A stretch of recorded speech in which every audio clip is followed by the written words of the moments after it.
승객들이 뭐 승하차도 하시고 거기서 앉아서 다음 버스를 기다리기도 하시고 버스 이제 출발했어요. 기사님은 안전운행으로 서서히 출발을 하고 네. 있는데 무난하게 사고가 날 것 같지 않은 어머!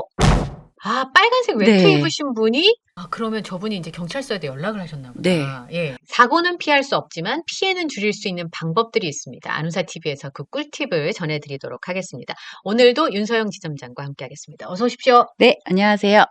반갑습니다. 윤서영입니다. 자, 오늘 저희가 제보 영상을 하나 보여드릴 텐데 이 영상을 보시고 이야기를 나누도록 하겠습니다. CCTV 영상 보여주실까요?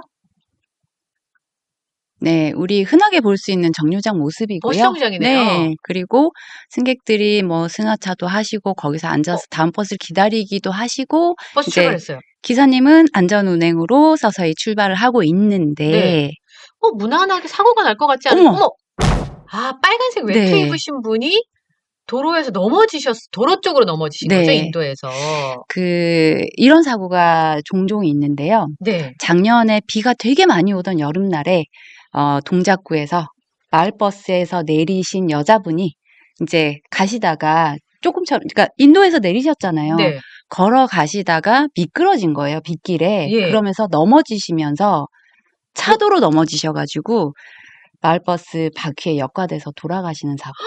그러니까 흔하게 우리가 차도 쪽으로 저렇게 미끄러져서 넘어지는 경우가 생각보다 의외로 많습니다. 정말 조심하셔야 돼요. 왜냐하면 사람이 걷다 보면 자기 발에도 넘어질 수 있고 맞아요. 도로면이 인도가 울퉁불퉁하잖아요. 지금 저 맞아요. 노면도 되게 울퉁불퉁한데 저게 어이구 미끄러졌네요, 앞발이. 맞아요.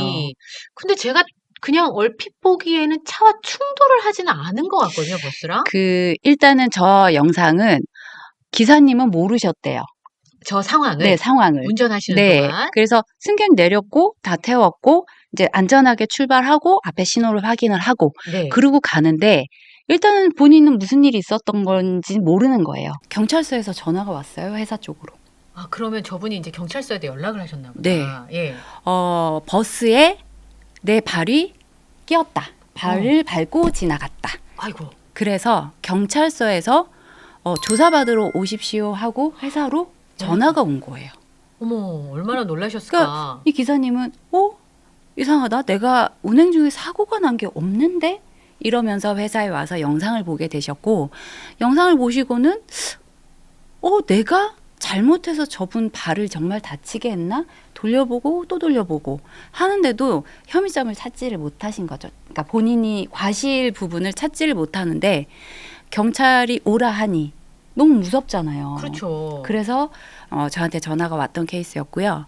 변호사님 상담을 좀 일단은 전화 상담으로 진행을 하긴 했지만 많이 놀라셨으니까 사실은 어떻게 된 것인지 전문가의 의견을 들을 필요가 있거든요. 그렇죠. 그래서 일단은 놀란 마음도 좀 진정을 시키고 그리고 너무 걱정하지 마시라고 말씀도 드렸고 변호사님 의견도 그대로 전달을 해드려서 경찰 조사를 다녀오셨어요. 네. 그리고 무혐의 주장을 하셨고요. 예. 전혀 인지하지 못했고 나는 버스로 사람 발을 역과한 적이 없다. 영상 보시면 내가 그렇게 한 적이 없다라고 차분하게 말씀하셔서 경찰에서 무혐의 처분으로 끝난 사건입니다. 그러니까 사실은 경찰에서 무혐의 처분이 났으니까 운전하신 분 입장에서는 이제 혐의를 벗을 수가 있었던 것인데 개인적으로 저런 일을 당했다고 하면 내가 모르는 사이에 내가 실수하지 않았을까? 그런 생각을 할 수도 있잖아요. 겁이 많이 날 수도 있고요. 머릿속에 엄청 복잡해지죠. 네. 그때 내가 정말 그랬나? 이런 생각을 하다 보면 굉장히 불안해지고요. 그리고 마음의 병도 생기게 될 수 있습니다. 특히 운전을 업으로 하시는 경우이기 때문에 특히나 버스 운전하시는 분들은 사고가 나면 여러 가지 피해를 많이 받아요. 감수해야 되는 거죠. 네. 어떤 일이 생기나요? 일단 우리도 직업상 특징이 있다시피 네. 운전을 직업으로 하시는 분들도 규칙들이 있고 회사 내규가 있잖아요. 그래서 사고가 나면 일단 무사고 수당이라고 받는 수당이 없어지게 되는 불이익을 일단 받으시고요. 그리고 특별교육이라고 해서 안전교육을 또 받으러 가셔야 따로. 됩니다. 우리가 왜 벌점 많이 쌓이면 안전교육 받으러 갔다 오면은 벌점을 조금 해서 뭐 면허 정지 기간을 좀 줄인다거나 그런 것처럼 그런 제도가 있어요. 그래서 사고를 내시게 되면 뭐 특별교육, 안전교육 이런 것도 또 받으셔야 되고 그 사이에 또 운행도 못 나가십니다. 그렇죠. 그러면 운행을 나가서 시간으로 계산하고 날수로 계산해서 만근 수당이랑 이런 것도 또 불이익을 받으실 수도 있죠. 게다가 사고가 한 번도 안 나서 자부심을 갖고 운전하시던 분이 사고가 났다고 하면 또 그 정신적인 충격도 굉장히 말할 크죠. 수가 없을 것 네, 같습니다. 그래서 직업이 운전이신 분들 중에 난 20년 무사고야. 난 15년 동안 무사고야. 이러신 분들 저 가끔 보거든요. 그 실제 엄청난 현장에서. 자부심이죠. 자부심이에요. 그런데 그런 분들일수록 사실은 운전자 보험을 들어 놓으셔야 더 안심이 되는 거예요. 한 번의 사고로 정말 내 경력이나 모든 게 다 날아갈 수도 있거든요. 예. 그래서 꼭 운전자 보험은 가입을 하셨으면 좋겠습니다. 그런데 뭐 개인적으로 저 문제를 해결하려고 하면 법률적인 지식도 그렇지만 또 그 소통하는 것도 맞아요. 쉽지 않거든요. 왜냐하면 나 때문에 다쳤다는 사람한테 사실 전화하거나 연락하고 싶어 하시는 분은 안 계시죠. 그 무섭단 말이에요. 무섭죠. 예. 그런데 전문가의 조력을 받아서 저 문제를 어쨌든 본인이 잘못하신 건 아닌 걸로 결론이 아닌 나요. 걸로 결론은 났지만 그랬나 아닌가 이러면서 저 영상을 보면서 회사 측하고 얘기를 할 때는 뭐 특별교육을 받으러 가야 되겠네, 뭐 무사고가 깨지겠네 이런 얘기들이 그냥 아무렇지 않게 하는 이야기들 때문에 본인은 굉장히 괴로우셨죠. 예.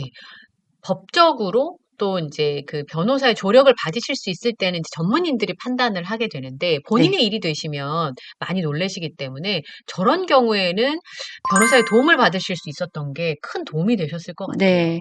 전화 상담만이었지만 그래도 변호사님한테 의견을 듣고 그럼 법적으로 내가 어떤 준비를 할 수 있겠다. 어떤 방어를 할 수 있겠다. 요런 부분들을 확인하는 것만으로도 굉장히 마음의 위안이 되실 수 있고요. 예. 그리고 전화 상담은 무료로 받으실 수 있습니다.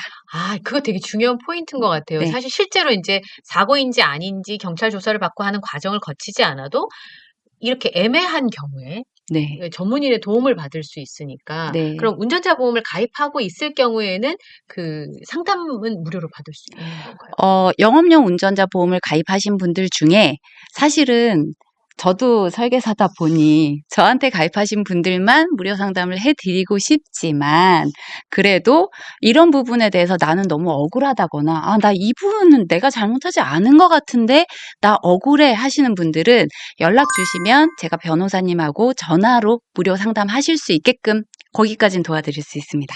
실제로 저는 이제 변호사를 선임해 본 경험은 없는데 주변의 얘기를 들어보면 내가 어디 가서 상담받을 변호사 한 분 설정하는 게 선택하는 것도 되게 어려워요. 굉장히 어려워요. 서초동 가면 변호사 사무실 간판 많지만 어디를 들어가야 되지? 그리고 이런 얘기를 한다고 나를 쫓아내진 않을까? 이런 생각을 하게 된단 말이에요. 보통의 경우에는. 굉장히 올드해요. 저요? 왜냐면 요즘 누가 변호사 사무실에 직접 찾아가서 변호사를 찾아요. 앱으로 다 찾아요. 앱으로 다 찾기는 네. 하는데 그래도 가보고 싶으니까 제 주변에 네. 소개해 달라는 분들이 되게 많았어요. 제가 음. 이제 변호사분들하고 방송을 오래 해서 혹시 누구 좀 소개해 주실 분 네. 없어요? 이렇게 하는 경우가 많이 네. 있거든요. 저도 많이 이제 받는 질문이기도 하고 저도 방송을 하다 보니까 변호사님하고 같이 방송하는 기회가 많았는데요.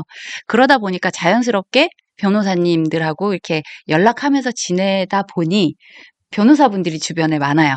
그런데 대부분 뭐 법무법인 대표이시거나 아니면 파트너 변호사거나 이런 분들은 검색해도 잘 나오긴 하지만 개인 연락처가 나오진 않잖아요. 맞아요. 그래서 그런 분들하고 어쨌든 법적으로 궁금한 사항, 내가 상담받을 수 있고 조언을 구할 수 있다면 그런 기회도 한번 누려보시면 좋을 것 같아요. 네. 혹시나 도움을 받고 싶다 하시는 분들께서는 아래로 나가고 있는 연락처로 연락을 주시면 되겠습니다. 원래는 변호사님들 상담해서 상담 비용 받지 않나요? 네, 보통 기본 상담 30분에 뭐 20만 원, 1시간에 그러니까요. 50만 원 뭐 이렇게 받으시더라고요. 예. 저도 몰랐는데 굉장히 비싸더라고요. 네, 상담료도 받지만 사실 어느 변호사를 찾아가야 될지를 몰라서 맞아요. 앱에 연결을 해주긴 하지만 내가 그 사람을 믿을 수 있나 이런 그렇죠. 불안감들을 갖고 계신단 말이에요. 거봐요, 앱이 있다고 해서 다 전화하시는 거 아니라니까요. 그쵸. 예. 그렇긴 한데 우리가 사실 경험치나 아니면 이 사람이 사건에 대해서 승소율이 어떻게 되는지까지는 기록으로 찾을 수도 없고 예, 그건 소비자한테 알 수가 없어요. 예. 그러면 제가 말씀드리는 변호사님들은 그냥 교통사고 전문으로 하는 변호사님들이구나 이렇게 보시면 딱 맞을 것 같아요. 네. 그래서 도움을 받고 싶다 하시는 분들께서는 연락을 주시면 되겠습니다.